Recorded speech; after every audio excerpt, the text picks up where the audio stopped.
Cyril کلف جو آئے وہ بہت سینئر جج تھے، تو انہوں نے اپنے بیان میں تو یہ کہا، اور لارڈ ماؤنٹ بیٹن نے جو انہیں میمو دیا لکھ کے، اس میں تو یہی کہا کہ کوشش کرنی ہے کہ زیادہ لوگوں کو مائگریشن نہ کرنی پڑے اور لوگوں کی جانیں نہ جائیں اور انصاف سے تقسیم ہو. صحیح. لیکن جب ہوا تو اتنی دونوں طرف سے ریپرزنٹیشن کی کمزوری تھی، کس کی بیان کرنی چاہیے. بالکل صحیح. دو جج ہندو تھے اس باؤنڈری کمیشن کے، 2 جج مسلمان تھے.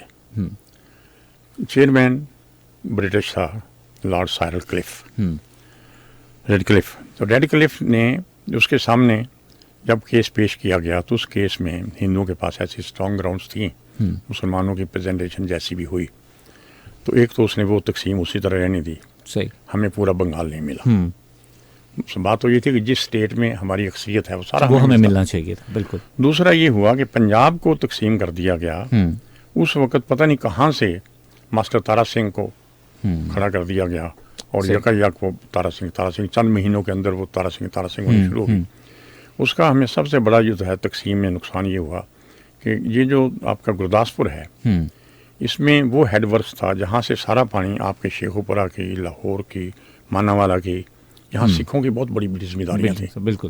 ان کو سارا پانی آتا. اب سکھ تو چلے گی انڈیا میں مائگریٹ کر کے، تو یہ گرداسپور کا جو تھا پٹھان کوٹ کا علاقہ وہ انہوں نے کاٹ کے انڈیا کو دے دیا. صحیح. بالکل صحیح. ایک تحصیل ناروال ہمیں ملی لیکن جو گرداسپور کی وہ تھی تحصیل پٹھان کوٹ وہ ان کو دے دی. وہاں سے انڈیا کو ملا. اب اگر میں نقشہ کہیں دکھا سکتا، وہاں سے ایک تنگ سا راستہ انڈیا کو مل گیا کشمیر میں داخل ہونے کا. وہاں سے جموں سے سری نگر کی پوری لائن ان کو مل گئی. صحیح.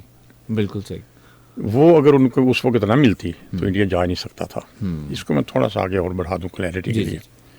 دوسرا راستہ ان کے پاس تھا پہاڑیوں سے، ہماچل پردیش سے. اس وقت وہاں سڑکیں بھی نہیں تھیں، اب تو بنا لی ہوں گی سڑکیں. صحیح.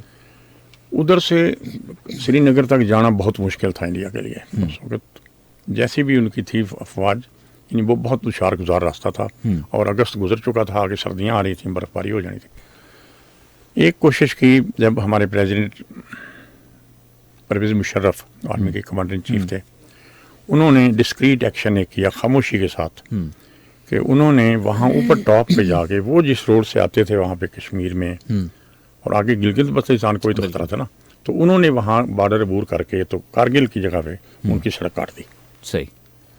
اور وہاں ہماری آرمی جا کر بیٹھ کی پھان رہے. پریزیڈنٹ یا کمانڈر ان چیف خود بھی انڈین سرزمین پہ جا کے اور انہوں نے انٹرویو دیا کہ میں یہاں کارگل میں موجود ہوں اور اس کا یہ وہ کہتے ہیں محاورہ کہ wars are won in the field but lost at the table. So we unfortunately lost that war on the table. صحیح. میں عتیق صاحب آپ سے جاننا چاہوں گا، چونکہ جب ہم کشمیر کاز کے اوپر بات کرتے ہیں اور ہمیشہ سے کسی بھی قوم میں ان میں نوجوانوں کا کردار بڑا اہم ہوتا ہے کہ ان کو موٹیویٹ رکھنا چاہیے اور ان کو پیشنیٹ رکھنا چاہیے، اور خاص طور پہ کوئی درمیان میں ایسا ٹاپک ہو جیسے کشمیر کا ہے تو اس میں انرجیٹک رہنا ضروری ہے. اس حوالے سے نوجوانوں کے کردار کے حوالے سے جاننا چاہوں گا، کیا کہنا چاہیں گے کمپیریٹیولی آج کے دور کے نوجوان کو اگر پچھلی دہائی سے دیکھتے ہیں یا پچھلے 20 سال سے 25 سال پہلے کمپیریزن کرتے ہیں، کہاں پہ ایگزسٹ کرتا ہے؟ جی بہت شکریہ. دیکھیے یہ بات آپ کی بالکل درست ہے کہ جذبہ اور انرجی یہ دونوں چیزیں ہمیں نوجوانوں سے ملتی ہیں، اور اسی عمر میں یہ چیز ہوتی ہے جس میں جنگیں بھی کی جاتی ہیں اور آگے بڑھ کے کوئی نہ کوئی اچیومنٹس بھی کی جاتی ہیں. ہمارا ایک تو رابطہ جو ہے اپنی پچھلی نسل کے ساتھ، بزرگوں کے ساتھ، وہ ربط قائم رکھنا ضروری ہے نوجوان نسل کا، کیونکہ وہاں سے ہمیں سارا ایکسپیرینس اور دانش ملے گی اور اس کو ہم یوز کر سکتے ہیں نوجوان اپنے جذبوں کے ساتھ اور آگے بڑھنے کی صلاحیت کے ساتھ. صحیح. اس وقت انفارچونیٹلی یہ فقدان ہے معاشرے میں کہ ہی سارا کچھ اپنے آپ کو سمجھنا شروع ہو گئے. بحیثیت قوم بھی ہمیں نوجوانوں میں یہ جذبہ اجاگر کرنے کی ضرورت ہے کہ ہمیں پاکستانی ہونے پہ فخر ہونا چاہیے. بالکل. ہم دوسرے جگہوں پہ جا کے بڑے فخر سے اپنے ملک کے خلاف بات کر رہے ہوتے ہیں. باقی آج تک ہم نے کسی کو نہیں دیکھا، نہ کسی یورپین کو، نہ امریکن کو، نہ انڈین کو. انڈیا میں آپ دیکھیں کہ مسلمانوں کے اوپر اور اقلیتوں کے اوپر جو مظالم ہوئے وہ ساری دنیا کے سامنے ہیں، لیکن ابھی بھی وہاں کا مسلمان کہیں جاتا ہے تو وہ اپنے آپ کو انڈین کہتا ہے. بالکل. ہم یہاں سے جب کہیں جاتے ہیں تو ہم اپنے آپ کو راجپوت کہیں گے، رائیں کہیں گے، سب کاسٹ میں سب کاسٹ کہیں گے. ہم پاکستانی نہیں کہتے، پاکستانی اینڈ پہ ہم بولتے ہیں. تو پہلی چیز تو یہ ہے کہ ہمیں یہ چیز اپنے اندر اڈاپٹ کرنے کی ضرورت ہے، اپنی ریپرزنٹیشن بطور پاکستانی. صحیح. دوسرا یہ ہے کہ آپ نے جب کوئی ٹارگیٹس اچیو کرنے ہیں تو اس کے لیے آپ کو اپنے اندر اسٹرینگتھ پیدا کرنے کی ضرورت ہے. اسٹرینگتھ پیدا کرنے کے لیے ضروری ہے کہ آپ وہ بنیادی جو مورلز ہیں ان کے اوپر اپنے آپ کو مضبوط کریں پہلے. صحیح، بالکل صحیح. ٹھیک ہے نا، اپنی پہچان آپ بنا لیں اور دنیا کو پتہ چل جائے کہ آپ کے ساتھ ہم نے کام کرنا ہے اور آپ کے یہ مفادات ہیں تو ان کی حفاظت کرنی ضروری ہے، تب آپ سے ہم کام کر سکتے ہیں. بالکل، یہ بہت ضروری ہے. تو ہمارا سب سے بڑا المیہ ہی اس وقت یہ ہے کہ ہم اس وقت کنزیومر سوسائٹی ہیں، لیکن ہم کوئی محنت کر کے یا دیانتداری کے ساتھ آگے نہیں بڑھنا چاہتے. بالکل صحیح. شارٹ کٹس کے چکر میں. صحیح ہے. اچھا سر، جو میسج کنوے کرنا، ڈسیمینیٹ کرنا، اس کے میتھڈس بڑے اٹریکٹیو ہوا کرتے تھے. یا پہلے ہم کہتے ہیں کہ شاید لوگوں کے پاس ٹیکنالوجی اتنی زیادہ نہیں تھی لیکن میسج بڑا ایکوریٹ جاتا تھا. اب آپ کے پاس ٹیکنالوجی بہت زیادہ ہے لیکن میسج کی ڈسیمینیشن جو ہے وہ بکھر جاتی ہے. آپ اپنے ٹارگیٹ آڈینس پہ ایگزیکٹ نہیں جاتے. میں مثال دوں گا کہ ہمیں یاد ہے ہمارے بچپن میں پی ٹی وی کے اوپر سپوز کشمیر ڈے کے حوالے سے اگر کوئی ٹرانسمیشن ہے تو آج بھی ہمارے ذہنوں میں وہ نقش ہے. پھر اس طرح سے کوئی بھی اسپیسیفک ڈے ہے تو وہ ٹرانسمیشن مائنڈ میں سیٹ ہے. سیکنڈلی، ہمارے اسکولس میں، کالجز میں پراپر ایونٹس کروائے جاتے تھے اور میسج کنوے کیا جاتا تھا کہ یہ ڈے ہے اور اس ڈے کی یہ افادیت ہے. اس دن کے مقصد کے حوالے سے آپ نے یہ ٹیبلوز کرنے ہیں، یہ پرفارمنس کرنی ہے تاکہ آپ کو یاد رہے کہ اس دن کیا ہوا تھا. تو یہ جو چیز آہستہ آہستہ لیک اس میں آپ دیکھ رہے ہیں، اس حوالے سے کیا کہنا چاہیں گے؟ یہ بڑی اچھی چیز آپ نے پوائنٹ آؤٹ کی ہے.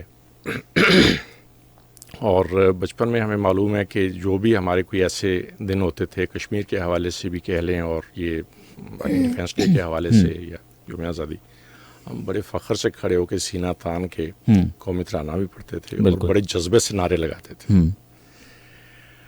With the passage of time یہ چیزیں جو ہیں وہ کم ہوتی گئیں. جیسے ہی میڈیا کی طاقت بڑی ہے اور دوسرا میڈیا بھی ہمارے پاس آزادی سے بات کرنا شروع ہو گیا تو اس میں اٹریکشنز اتنی زیادہ تھیں کہ انہوں نے اپنا میسج غیر محسوس طریقے سے ہمارے اندر وہ سرایت کر دیا. بالکل. اور ہمارے نوجوانوں کو انہوں نے سستی میں ڈال دیا یا ان کا جذبہ ماند کر دیا. صحیح. ہمیں اب جو ضرورت ہے نا ہمارے نوجوانوں کو کرنے کی، ہمارے یہاں بھی بہت زیادہ انٹیلیجنٹ نوجوان موجود ہیں اور ہماری قوم کافی انٹیلیجنٹ ہے کئی چیزوں میں. سوشل میڈیا کا پراپر یوز کرنا ضروری ہے. صحیح. چونکہ انفارمیشن ہر طرف سے آ رہی ہے، اختلافات تو ہوں گے. اس کا مطلب یہ نہیں ہے کہ ہم اس چیز کو روک دیں. صحیح. سوشل میڈیا کے اوپر کشمیر کاز کے حوالے سے ہمیں بھرپور بات کرنے کی ضرورت ہے اور جب ہمارے نوجوان اس میں شامل ہو جائیں گے تو اس کے بارے میں جو ہم واویلا کر رہے ہیں پوری دنیا میں، وہ اس کی اہمیت کہیں زیادہ بڑھ جائے گی. صحیح. بالکل صحیح. تو سوشل میڈیا کو خاص طور پہ میں سمجھتا ہوں کہ یوز کرنا. بالکل صحیح. سر، جذبے کے حوالے سے میں جاننا چاہوں گا. آپ یہ دیکھیے، میں جذبہ بھی قوم میں پیدا ہوتا ہے، لیڈرشپ پیدا کرتی ہے. اب جو سچویشن موجودہ ہے، انہوں نے 5 اگست 2019 کو 5 سال پہلے اپنے آئین میں ایک دفعہ تھی وہ ٹوٹی پھوٹی حیثیت موجود تھی انڈیپینڈنٹ اسٹیٹ رکھنے کی، انہوں نے وہ آہستہ بھی ختم کر دیا. اس سے پہلے 97 ترمیمیں کر چکے تھے وہ پچھلے 70 سالوں میں، اور ہم کمزوری سے ان پر احتجاج کرتے رہے. آج آ کے اب صرف اس کی 2 چیزیں باقی رہ گئی تھیں کہ کوئی باہر سے آ کر کشمیر میں زمین نہیں خرید سکتا، اور ایک اور ان کی کہ وہ انڈیپینڈنٹ وہ فارن پالیسی نہیں بنا سکتے. جیسے انہوں نے وہ بھی ختم کر دیا اور اب وہ اس کو انڈیا کی باقاعدہ ایک اسٹیٹ کے طور پر انہوں نے مدغم کر لیا اپنے اندر. آج کل بڑی انفارچونیٹ باتیں آ رہی ہیں. جب تک حکومت خود اعلان نہ کرے اس وقت تک ہمیں ان باتوں پر اعتبار نہیں کرنا چاہیے.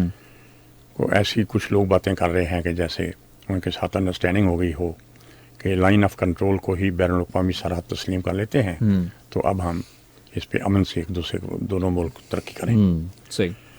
بات یہ ہے کہ جب آپ کا دشمن عیار ہو تو آپ کو اپنا خود کو خبردار رکھنا چاہیے. اچھا یہ 5 اگست کو جب یہ ہوا انڈیا نے اپنا کلاس 370 ختم کی تو اس وقت پاکستان میں بڑا تیز اور کوئک ریئیکشن آیا. ان میں سے ایک یہ تھا کہ یونیورسٹی آف ایگریکلچر کے وائس چانسلر صاحب نے اپنی پوری فیکلٹی کو سنڈے 15 اگست کو اکٹھا کیا اور ان میں مجھے بھی سویلین سائڈ پہ مجھے بلایا گیا تو میرا انہوں نے آخر پہ گفتگو رکھی. اس دن بہت اچھا ریئیکٹ کیا. ان کے 2 پروفیسرز نے جو گفتگو کی وہ بھی انفارمیٹیو تھی. تو مجھ سے جو ہو سکا میں نے پورا ہسٹری پرسپیکٹیو، اب یہاں ریڈیو پہ تو ذرا وہ لمیٹڈ ہوتا ہے تو وہاں کھول کے بات ہوگی. بڑی اچھا اس کے ریسپانس تھا. کیا ظاہر ہے وہ سب فیکلٹی نے ساری جا کے اپنے اسٹوڈنٹس کو بھی پھر سے موٹیویٹ کیا ہوگا. ابھی ہم پرسوں 2 فروری کو جمعے کو ہمارے دبستان فکر اقبال کی جو میٹنگ تھی، نشست اس کو کہتے ہیں، اس میں ہسٹری کے پروفیسر ہیں ڈاکٹر کوکب صاحب. انہوں نے ہسٹری کے ہیڈ آف ڈپارٹمنٹ ہے جی سی یونیورسٹی کے، وہ ہمارے ممبر ہیں. ہمارے دبستان کے ممبرز میں سابق پرنسپلز، سابق deans of universities, directors of universities, اس قسم کے لوگ اور بزنس مین اور ینگسٹرز سب ہیں. تو انہوں نے اس پہ بڑی اچھی گفتگو کی اور نوجوان کافی اکٹھے ہوئے تھے. اب مجھے 3 انویٹیشنز ہیں کالجز سے جن پہ میں اپنے مصروفیات یا عمر کے باوجود آئی ریڈیلی ایگری ٹو پارٹیسپیٹ. تو یہ 13 تاریخ تک میں غالباً کچھ کالجز میں ابھی اس موضوع پہ ہوگا. بالکل صحیح. تو میری تھیم یہ ہے جو میں دہراتا ہوں کہ ہمیں جیسے بھی حالات ہیں جو بھی انڈیا کر رہا ہو ہمیں کم از کم اپنا حق اور مسئلہ کشمیر کی آواز زندہ رکھنی چاہیے، اس کو بھولنا نہیں چاہیے. ہم دبستان فکر اقبال میں اب 14 سال ہو گئے، ہر سال 5 فروری یا اس کے آس پاس کے دن ضرور کشمیر کے اوپر زبردست بہت کراتے ہیں تاکہ لوگوں کو یاد رہے. صحیح سر. اسی حوالے سے جب ہمیں پتہ ہے کہ انڈیا جو ہے وہ پاکستان کو ایکسیپٹ نہیں کرتا اپنی عیاری کی وجہ سے یا پھر اپنے پلانس کی وجہ سے، ہمیں ہمیشہ جو ہے وہ کمزور اوپوننٹ سمجھتا ہے.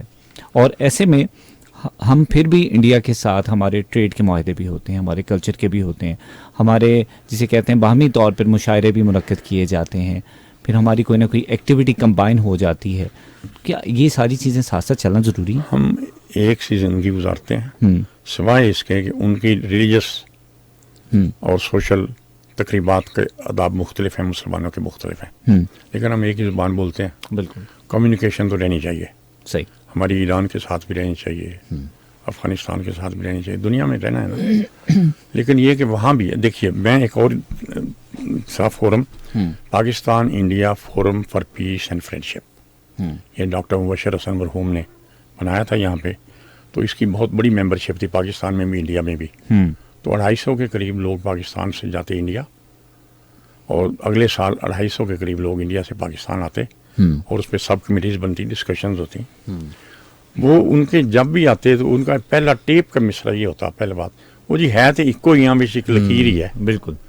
اور میں باغ دوہر میں ہی صرف نہیں، ہم لوگ اسٹرانگ وائس کے ساتھ ان کو بتاتے کہ یہ ایک لائن نہیں ہے، وی آر 2 سالڈ فیکٹس. ایک 2 انڈیپینڈنٹ ملک ہیں، ہماری اپنی ویلیوز ہیں، ہمارے اپنی نیشنل پالیسیز اور انٹرسٹ ہیں. بالکل. تو ہمیں دوستی کے ساتھ رہنا چاہیے بطور 2 ملکوں کے. یہ آواز زندہ رہنا چاہیے ہندوستان کے ساتھ ہماری. صحیح. اب یہ جو اس وقت کشمیر گلگت اور بلتستان جو ہے یہ ہے، ذرا کشمیر سے گزر کے آپ جائیں تو میں ایک چیز دکھاؤں آپ کو، اگر آپ کے اس پہ بھی کیمرے پہ بھی جا سکتی ہو تو آڈینس کو یہ دیکھیے. جی ساتھ ساتھ میں دکھائیں گے. آپ کا جو آزاد کشمیر ہے وہ صرف یہ ہے. صحیح. یہ کوس صرف اتنی جگہ ہم آزاد کروا سکے. یہاں اندر جو 6 میل جا گیا تھا سری نگر وہ نہیں لے سکے. لیکن اس ایک کوس کے بن جانے کا ہمیں فائدہ یہ ہوا کہ اب انڈیا یہاں سے آ کر اس سے گزر کر آگے نہیں جا سکتا. افغانستان کے ساتھ یا ہمارے پٹھانوں کے صوبہ سرحد کے ساتھ اس کا لنک نہیں ہو سکتا. صحیح. یہ آزاد کشمیر صرف زیادہ سے زیادہ چوڑائی اس کی 40 میل ہے، ورنہ ایک 3 اسٹیپ ایسے 5 کوس ہے. لیکن اتنے تھوڑے سے کام کے ساتھ بھی ہم اپنی اسٹریٹجک تحفظ کر رہے ہیں. صحیح. میں کشمیر سے سارا پانی آتا ہے ہمارا، اگر انڈیا اس بات کو تسلیم کر لے. جیسے دیکھیے ایک بہت اچھا کام ہوا جس پہ تنقید پولیٹیکلی لوگ کرتے رہتے ہیں، اس کو باتوں کو اگنور کریں. ایوب خان کے وقت میں سندھ طاس معاہدہ ہوا، انڈس بیسن ایگریمنٹ. بالکل اس کے تحت دریائے سندھ جو لے سے لداخ سے نکلتا ہے، انڈین ٹیریٹری سے گزر کے آتا ہے، اس کے بعد وہ کشمیر میں داخل ہوتا ہے، وہاں سے پاکستان میں داخل ہوتا ہے. صحیح. اگر اس وقت وہ سندھ بیسن ایگریمنٹ یا سندھ طاس معاہدہ نہ ہوتا تو دریائے سندھ پر بھی قبضہ ہو گیا ہوتا. جس طرح کے چناب میں بہت بڑے بڑے سیلاب آتے تھے، صحیح. اور اب چناب میں چٹکی بھر پانی ہوتا ہے. سر واٹر ٹریٹی جتنے بھی ہمارے ہوئے ہیں وہاں پہ کہاں وہ کاربن اتنا رہا ہے انڈیا نہیں رہتے نا. وہ تو معاہدہ ہو گیا، اس کے بعد ان کو اجازت مل گئی جی آپ اپنے ضرورت کے لیے ڈیم بنا سکتے ہیں. انہوں نے اتنی ضرورت اپنی پوری کی کہ ہماری طرف پانی نہیں آتا. ستلج اور بیاس تو خشک ہو گئے. صحیح. چناب میں پانی چلو بھر آتا ہے. صحیح. جیلم ہے وہ آتا ہے، وہ بھی یوں کہہ لیجیے کہ آپ کے دست و بازو سے. بالکل. انڈس ہے جو آپ انڈس بیسن کی. اچھا اب 2019 کے ایگریمنٹ کے اوپر یا آئین کی شک کے اوپر بات کرتے ہیں جو ختم کی گئی 370. اچھا اب وہ جو شک ہے، کیا اس کو ختم کرنے کے بعد ہمیں کیا کنسیڈر کرنا چاہیے کہ آنورڈ کیا ہوگا؟ کیا ہم سمجھیں کہ اب بس ٹھیک ہے جی جو انہوں نے ختم کر دیا، اب ہمیں سائلنٹلی اس کے اوپر چلتے رہنا ہے کیونکہ وہ انہوں نے اپنی شک میں سے یہ چیز نکال دی ہے؟ یہ میں نے جو آرٹیکل لکھا تھا اس میں دیکھیں ایک اور بڑا غلط فیکٹر ہو گیا. جب 71 بار کے بعد انہوں نے سیاچین پہ قبضہ کر لیا، ہماری نیگلیجنس ہو گئی، یا ہم نے بھروسہ کر لیا کہ چلو جیسا آپ کہتے ہیں کہ معاہدہ ہو گیا، تو وہ چل گئے سیاچین پہ. اب سیاچین پہ جا کے ہمارے سر پہ بیٹھ گئے. جب کسی نے سوال کیا ہمارے جنرل ضیاء الحق سے کہ جی وہ سیاچین پہ انڈیا جا کے بیٹھ گیا ہے، تو انہوں نے کہا کہ وہ کوئی مسئلہ نہیں، وہاں تو گھاس بھی نہیں اگتی، وہ ویرانہ ہے. لیکن وہ اسٹریٹجیکلی بعد میں ہم نے کتنی قربانیاں دی، کتنی جانیں ان کی کتنی جانیں گئیں، ہماری کتنی جانیں گئی. پھر یہ کہ ہماری دیکھیے نا گیاری کا جب وہ گلیشیئر گرا تو اس میں ہی ہمارے کتنے فوجی ایک حادثے میں فوت ہو گئے. صحیح. تو ہم میں بات ریکارڈ پہ اگر لانا چاہوں، اپریل میں کارگل کے واقعہ کے بعد سیاچین کے مقام پر گئے ہمارے اس وقت کے وزیر اعظم جناب نواز شریف صاحب. تو انہوں نے وہ جو گیاری میں جو ایکسیڈنٹ ہوا تھا تو اس کے حوالے سے وہاں پہنچے. تو وہاں پر واپسی پہ جوش اظہار میں یا جوش بیان میں انہوں نے اعلان کر دیا کہ میں یک طرفہ طور پر سیاچین سے فوجیں واپس بلا رہا ہوں. بالکل. یہ اتنی بڑی دیکھیے نا، غلطیاں ہوتی ہیں سیاستدانوں سے تو بھگتتی قومیں. بالکل ایسے. اینی وے اب وہ اگر فوج رجسٹ نہ کرتی تو یہ پھر 24 برس پہلے کی بات ہے، دسمبر 88 میں بھارتی وزیر اعظم تھا راجیو گاندھی. اس نے وزیر اعظم بے نظیر بھٹو کے ساتھ بند کمرے میں ملاقات کی. صحیح. ملاقات میں سیاچین سے انخلاء کا وعدہ کیا تھا، اور اس وعدے کے بس بے نظیر بھٹو نے دیکھیے نا سادگی ہماری، مسلمان سادہ ہے، ہندو عیار ہے. اس وعدے کے عوض کہ اب یہ سیاچین سے اپنی فوج واپس بلانے کا کہہ رہا ہے، بلائے گا تو مجھے ان کی مدد کرنی چاہیے سکھوں کے خلاف. تو جو انفارمیشن خالصتان کے سکھوں کے متعلق پاکستان کے پاس تھی وہ ہمارے اس وقت کے وزیر داخلہ نے ان کو دے دی. وہ ایک معاہدے کا حصہ تھی. انہوں نے سیاچین سے نکلنا تھا، ہم نے یہ انفارمیشن دینی تھی، ہم نے یہ انفارمیشن دے دی، وہ سیاچین سے نہیں نکلے. بالکل صحیح. اس لیے یہ ٹرسٹ نہیں کر سکتے ہم. صحیح. ادھر 2007 کے آخر میں بے نظیر بھٹو کی خواہش پر بھارتی صحافی کرن تھاپر، وہ جو بڑے سخت سوالات کرتا ہے، اس نے سیکرٹری خارجہ پارتھا ساتھی سے کہا اپنے انڈیا کے پارس کو، بے نظیر چاہتی ہے کہ انڈیا کا وزیر خارجہ میڈیا میں اس قسم کا بیان دے دے کہ بے نظیر بھٹو نے تو وعدہ پورا کر دیا تھا مگر راجیو نے سیاچین سے فوجیں ابھی واپس نہیں بلائیں. دیکھو ہمارا تمہارا معاہدہ ہوا تھا، میں نے کر دیا، اب تمہارا سیکرٹری خارجہ کم از کم وزیر خارجہ اتنی بات کا ایک بیان تو دے دے، میری بھی ساتھ رہ جائے. اس پر پارتھا سارتھی نے ٹکا سا جواب دے دیا. یہ میں اسٹوڈنٹس کو بھی اور آپ کو بھی سب کو بتانا چاہتا ہوں کہ اس پر انڈین وزیر سیکٹر پارتھا سارتھی نے ٹکا سا جواب دے دیا کہ یہ کیسے ہو سکتا ہے کہ میں بے نظیر بھٹو کو خوش کرنے کے لیے اپنے وزیر اعظم کو جھوٹا کہوں. صحیح. اتنی کروٹیں بدلی ہیں. مجھے ہوش ہے ساری جب کشمیر میں وہ شیخ عبداللہ اور کبھی وہ جیل میں تو کبھی وہ وزیر اعظم تو کبھی وہ دوسرا ان کا وزیر اعظم تو کبھی اور پھر وہ شیخ عبداللہ یہاں اگر ایوب خان سے مل رہے ہیں اور جا رہے ہیں، انہوں نے اتنا انگیج رکھا پوری دنیا کو، جی ہم کر رہے ہیں، جی ہم کر رہے ہیں، جی ہم کر رہے ہیں، اور اندر اسی دوران وہ اپنی وہ آئینی شکیں تبدیل کرتے جا رہے تھے.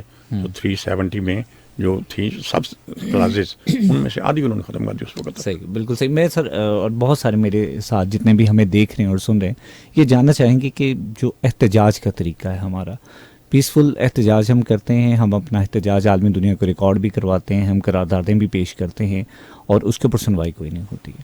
سنوائی نہ ہو. اور کیا یہ کافی ہے احتجاج سنوائی کا نہ ہو. طریقہ؟ ٹھیک ہے.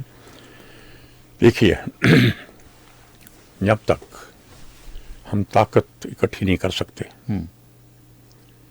ایک ہی طاقت وہ زبان سمجھتا ہے، وہ طاقت کی زبان ہے، اس وقت تک ہمیں اس کو زندہ رکھنے کے لیے احتجاج، مراسلے، اجلاس، گفتگو، اپنے خاص طور پہ اپنی نئی نسل کو اس پہ اطلاع دینی چاہیے کہ ہماری ڈیفینس کی بھی امپورٹنس ہے، ہمارے اکانومی کی امپورٹنس ہے پانی کی وجہ سے. صحیح.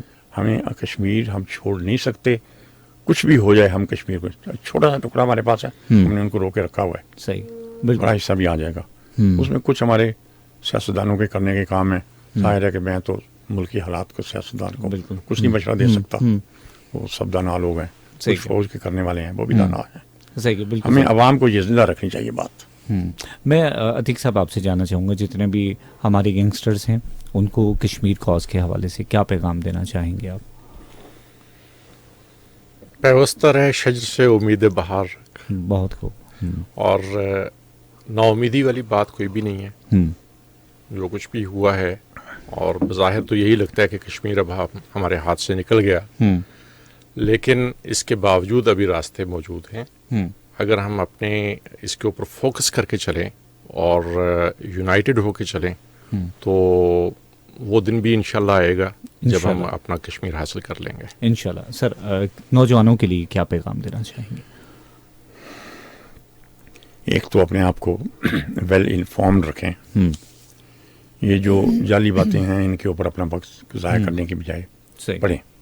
میں تو یہ بھی جو آرٹیکل لکھا ہے میں تو یہ بھی ریکمینڈ کروں گا کہ سب لوگ یہ واٹس ایپ پہ بھی موجود ہے، یہ بھی کہاں ہوتا ہے، یہ فیس بک، اس پہ بھی موجود ہے، میری فیس بک پہ نام پہ بشیر ارل کے نام سے موجود ہے، یوٹیوب پہ موجود ہے، یا پوچھ لیں آپ سے منگوا لیں یا ہم سے لے لیں. یہ واٹس ایپ پہ بھی ان کو مل سکتا ہے انفارمیشن ساری، اور بہت سے سورسز ہیں. میں نے سمرائز کیا تھا، اور بھی بہت سے سورسز ہیں. دوسری بات کہ اس بات پہ یقین رکھیں کہ ہماری لیڈرشپ کو ہماری سپورٹ کی ضرورت ہے. سیاسی اختلاف ہو سکتے ہیں لیکن وہ جو ہے نا کہ اولی الامر منکم کی اطاعت کرو، اس بات پہ ضرور نوجوانوں کو سچتے ہیں. احتجاج کرتے رہیں لیکن یہ یاد رکھیں کہ پاکستان کی حکومت آپ کی حکومت ہے. میں ایک بندے کو پسند کرتا ہوں، آپ دوسرے بندے کو کرتے ہیں، دین واٹ. بالکل. وہ لوگ جو بھی ہمارا نظام اس وقت ہے اچھا یا برا، اس کے تحت جو بھی آ کے بیٹھ جائے اس کے خلاف ذاتی مہم نہیں ہونی چاہیے. پولیٹیکل اوپینینز اپنے فورمز پہ دیں اور ان باتوں کو زندہ رکھیں. صحیح ہے، بالکل صحیح. سر بہت شکریہ، آپ نے قیمتی وقت دیا. عتیق صاحب آپ کا بھی بہت شکریہ، آپ نے قیمتی وقت دیا. پروگرام کا وقت ختم ہوا چاہتا ہے اور جانے سے پہلے آپ لوگوں کے پیغامات کو پروگرام میں شامل کرتے ہیں. مراحل ہمیں جوائن کیا، پروگرام کو پسند کیا جی، آپ کا بہت شکریہ. اقرا شہزادی ہیں، کہتے ہیں جی بھائی شو بہت اچھا ہے، میری دعا ہے کہ اللہ تعالیٰ کشمیری کو آزادی عطا فرمائے، آمین. اور ہمیں کائنات نے جنا والا سے میسج کیا، کہتے ہیں جی السلام علیکم، گڈ شو، سلامت رہیے. بہت شکریہ آپ کا کائنات. پروگرام میں پارٹیسپیشن کا آپ تمام لوگوں کا بہت شکریہ جنہوں نے سنا اور دیکھا. اور جانے سے پہلے بشیر صاحب کی بات کو ریکارڈ کرتا چلوں کہ نمبر ایک تو ہمیں ویل انفارم رہنا ہے، اپنے حالات سے واقف رہنا ہے. آپ کے پاس جدید ٹیکنالوجی ہے، آپ کے پاس گیجٹس ہیں، آپ کے پاس سوشل میڈیا ہے، سارا کچھ ہے. اس کے باوجود ہم بہت ساری چیزوں سے ریناؤنڈ یا فیملیئر نہیں ہوتے، ہم پہچانتے نہیں ہمارے آس پاس ہو کیا رہا ہے.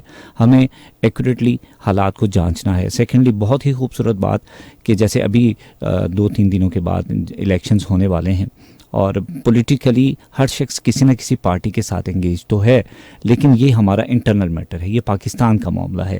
جب ہم اوپنلی اس چیز کو ڈسکلوز کرتے ہیں، ہم برا بھلا کہتے ہیں، اپنی سیاسی لیڈرشپ کوئی بھی ہے اس کو سپورٹ نہیں کرتے، تو الٹیمیٹ ہمارے جو دشمن ہیں وہ ہمارا اسی بات کا مذاق اڑاتے ہیں کہ یہ انٹرنلی ایک کمزور ملک ہے. جب یہ خود کمزور ہیں تو ہمیں انہیں کچھ کہنے کی ضرورت ہی نہیں ہے. یہ ایک بہت بڑا ڈرا بیک ہے. جہاں تک بات رہی کشمیر کی، تو انشاءاللہ امید ہے کہ آنے والے وقتوں میں کشمیر جو ہے وہ ضرور آزاد ہوگا اور ایک روشن صبح کا سورج ضرور دیکھے گا.